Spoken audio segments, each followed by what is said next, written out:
This is a Nova double flute. It's in a Nova series, I should say. It's a drone flute in a Nova series. And it's in the key of G minor.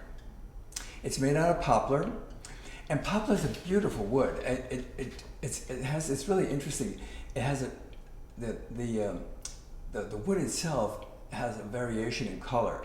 And sometimes it goes all the way from kind of a beautiful amber, and then sometimes has these beautiful, really cool green streaks in it. Like this one right here has kind of a green streak in it, and on the other side, it's really strictly amber. And I say before, it's nature's art. It's absolutely beautiful. And it is a 6-hole flute, and it does have 2 mouth holes. One for the melody side and one for the drone side. So you can play single or double and go back and forth. And here's what it sounds like, and it's natural voice.